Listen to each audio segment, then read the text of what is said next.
आइए दोस्तों, आज देखते हैं मौलिक अधिकार की सबसे महत्वपूर्ण टॉपिक, जो कि संवैधानिक उपचारों का अधिकार के नाम से जाना जाता है। यह मौलिक अधिकार का सबसे महत्वपूर्ण टॉपिक और हर व्यक्ति के मौलिक अधिकार की हनन होती है, उसके जिम्मेदार और गारंटी लागू करने का ये अनुच्छेद उसकी दावा करता है, जो आर्टिकल 32 है। ठीक है। मौलिक अधिकार में मैंने पहले समानता का अधिकार, दूसरा का स्वतंत्रता का अधिकार, तीसरा का शोषण के विरुद्ध अधिकार और चौथा का धार्मिक स्वतंत्रता का अधिकार और पांचवा संस्कृति एवं शिक्षा का अधिकार और ये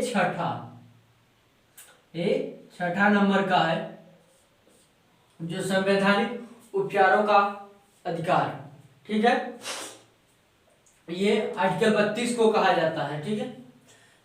संवैधानिक उपचारों का अधिकार को डॉक्टर भीमराव अंबेडकर ने संविधान की आत्मा कहते हैं। ठीक है।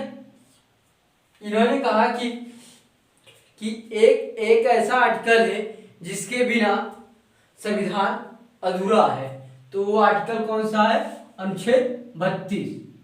अनुच्छेद 32 को डॉक्टर भीमराव अंबेडकर द्वारा संविधान की आत्मा कहा गया है। ठीक है। किसी व्यक्ति के मौलिक अधिकार का हनन होता है तो वो आर्टिकल 32 के माध्यम से सुप्रीम कोर्ट में रिट दायर कर सकता है और हाई कोर्ट में वह 226 के माध्यम से रिट दायर कर सकता है। ठीक है। तो वो व्यक्ति अपने मौलिक अधिकार को लागू करवाने के लिए सुप्रीम कोर्ट में रिट दायर या आवेदन पत्र दायर कर सकता है। चलिए हम आगे देखते हैं। पहले मैंने देखा संवैधानिक उपचारों के अधिकार को डॉक्टर भीमराव अंबेडकर ने संविधान की आत्मा कहा। ठीक है। ठीक है। और मूल अधिकार के हनन होने पर, ठीक है, हर व्यक्ति को यह अधिकार है कि मूल अधिकार के हनन होने पर वो सुप्रीम कोर्ट या उच्च न्यायालय में रिट दायर कर सकता है। कौन से आर्टिकल के थ्रू? सुप्रीम कोर्ट में आर्टिकल 32 के तहत और हाई कोर्ट में 226 के माध्यम से रिट दायर कर सकते हैं। ठीक है। तो रिट सुप्रीम कोर्ट में रिट कितने प्रकार से दायर किए जा सकते हैं? आर्टिकल 32 के माध्यम से। तो रिट 5 प्रकार से,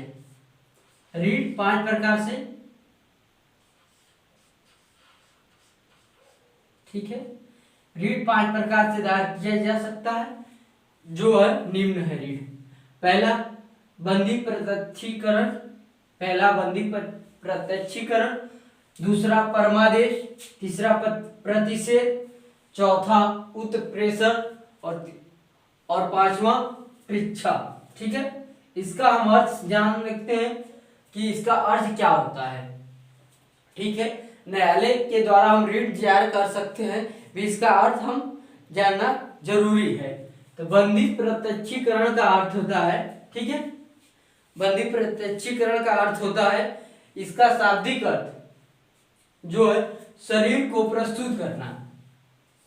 इसका अर्थ शाब्दिक अर्थ होता है शरीर को प्रस्तुत करना। ठीक है। बंदी प्रत्यक्षीकरण मतलब सार्वजनिक या सामूहिक, ठीक है, और व्यक्तिगत दोनों के माध्यम के खिलाफ यह बंदी प्रत्यक्षीकरण रिट दायर किया जा सकता है। ठीक है। मतलब एक व्यक्ति के द्वारा भी और अनेकों व्यक्ति के द्वारा बंदी प्रत्यक्षीकरण रिट दायर किया जा सकता है। ठीक है। हम दूसरा देखते हैं, परमादेश का शाब्दिक अर्थ, जो शाब्दिक हम आदेश देते हैं, ठीक है। तो यह किसी न्यायालय द्वारा सार्वजनिक अधिकारियों को जारी किया जाता है। ठीक है। सार्वजनिक अधिकारियों को के लिए जारी किया जाता है, जैसे हाई कोर्ट अधीनस्थ न्यायालय को कोई रीट आदेश जारी करने के लिए देता है, ठीक है। या नगर निगम हो या निचला अदालत हो या सरकार के खिलाफ कोई रिएक्शन हो तो हम आदेश दे सकते हैं परमादेश के माध्यम से। प्रतिषेध, जो तीसरा है प्रतिषेध, मना करना, ठीक है। प्रतिषेध मतलब मना करना या रोकना,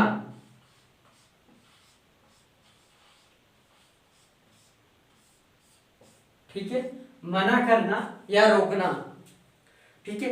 ये प्रतिषेध का संबंध है रीट से कि किसी न्यायालय या अर्धन्यायिक न्यायालय के आदेश या प्राधिकरण के नियम को रोकना, ठीक है, मना करना या रोकना प्रतिषेध का। उत्प्रेक्षा का अधिकार है सूचना, ठीक, इसका अधिकार है सूचना किया जाना, ठीक है। ये सूचना किसी न्यायालय को ऊपरी न्यायालय से निचली न्यायालय जैसे सुप्रीम कोर्ट से हाई कोर्ट में कोई सूचना देना या हाई कोर्ट से अधीनस्थ न्यायालय में सूचना देना, ठीक है। जिस प्रकार से ये प्रतिषेध काम करती है उसी प्रकार से उत्प्रेक्षा भी काम करती है, ठीक है। प्रतिषेध और उपेक्षा उसी प्रकार से काम करती है, ठीक है। ये किसी न्यायालय के अधीनस्थ न्यायालय के खिलाफ कोई भी सूचना हाई कोर्ट से डिस्ट्रिक्ट कोर्ट में दिया जाता है, ठीक है। पहले खाली न्यायालयों के माध्यम से ही किया जाता था, खाली न्यायालयों के माध्यम के लिए ही किया जाता था, उत्प्रेक्षा या सूचना दिया जाता था। भी सुप्रीम कोर्ट ने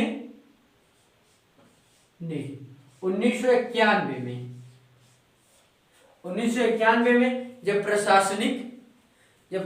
प्रशासनिक व्यवस्था थोड़ा व्यक्ति के मौलिक अधिकार के बारे में हनन करने लगी तो प्रशासनिक कारणों के या जो भी संस्था होती है उसके लिए भी ये सूचना चालू किया गया। प्राधिकरणों के खिलाफ भी सूचना जारी करना ये प्रारंभ किया गया, ठीक है। लास्ट हम देखते हैं रीट प्रतीक्षा, ठीक है,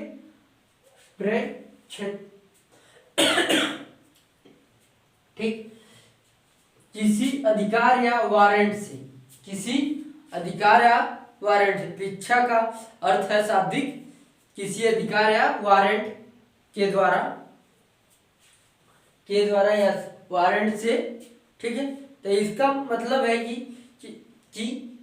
न्यायालय द्वारा किसी व्यक्ति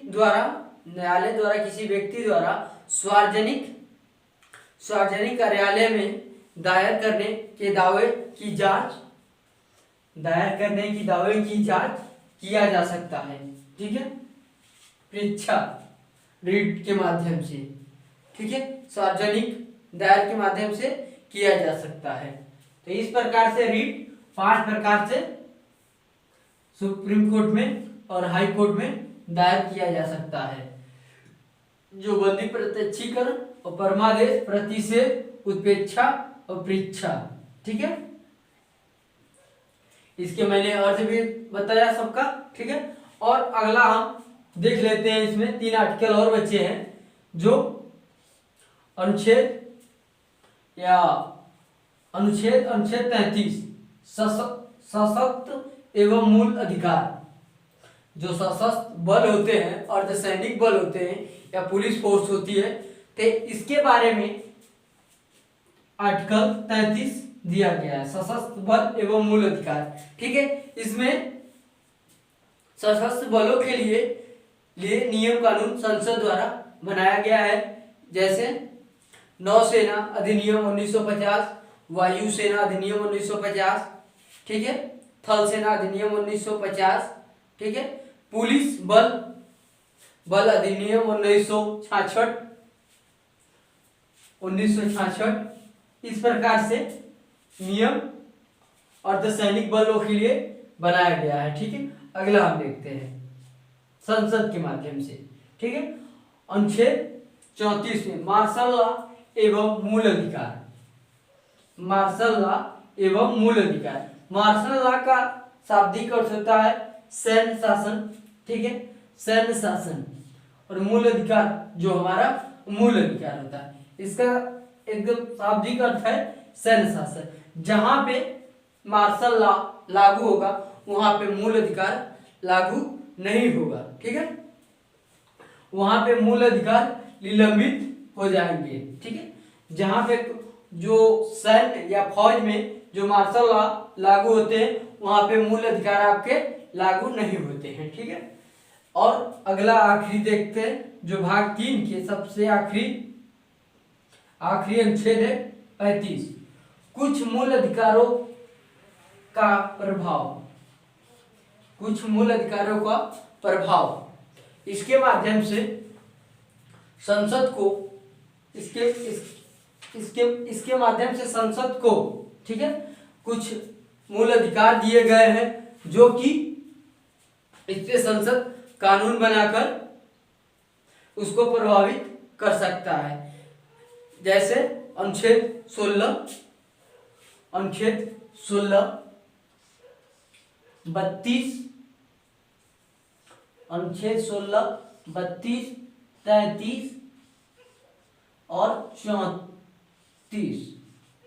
ठीक है, ये सब आर्टिकल है।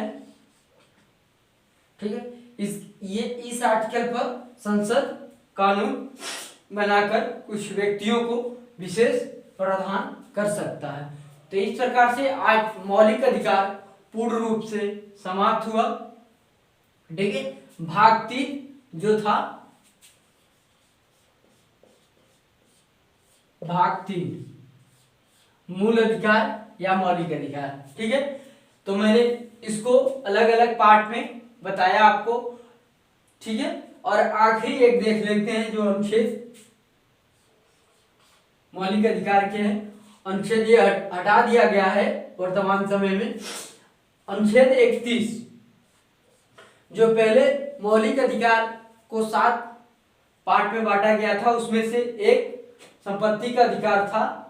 इसको वर्तमान समय में मौलिक अधिकार 6 है, एक हटा दिया गया है। ठीक है, ये अनुच्छेद 31 में संपत्ति का अधिकार था, इसे 44वें संविधान संशोधन द्वारा मूल अधिकार से हटा दिया गया। ठीक है, वर्तमान समय में इसको भाग 12 में और अनुच्छेद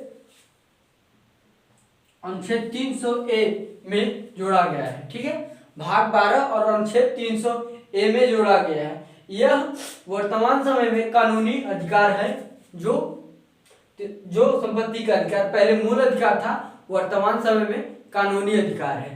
तो इस प्रकार से एक आर्टिकल अनुच्छेद जो 31 को संपत्ति के अधिकार मूल अधिकार से हटा दिया गया था 44वें संविधान संशोधन से। ठीक है दोस्तों, 1 से 2 बार आप ये वीडियो देखिएगा। ठीक है, आपको सरल भाषाओं में ये 5 प्रकार के रीट, ठीक है, अंबेडकर द्वारा संविधान की आत्मा अनुच्छेद 32 को कहा जाता है और 33, 34, 35। ठीक है, तो इस प्रकार से आप लोग देख लीजिएगा इसको 1 से 2 बार, तो ये सारी बातें आपको याद हो जाएगी।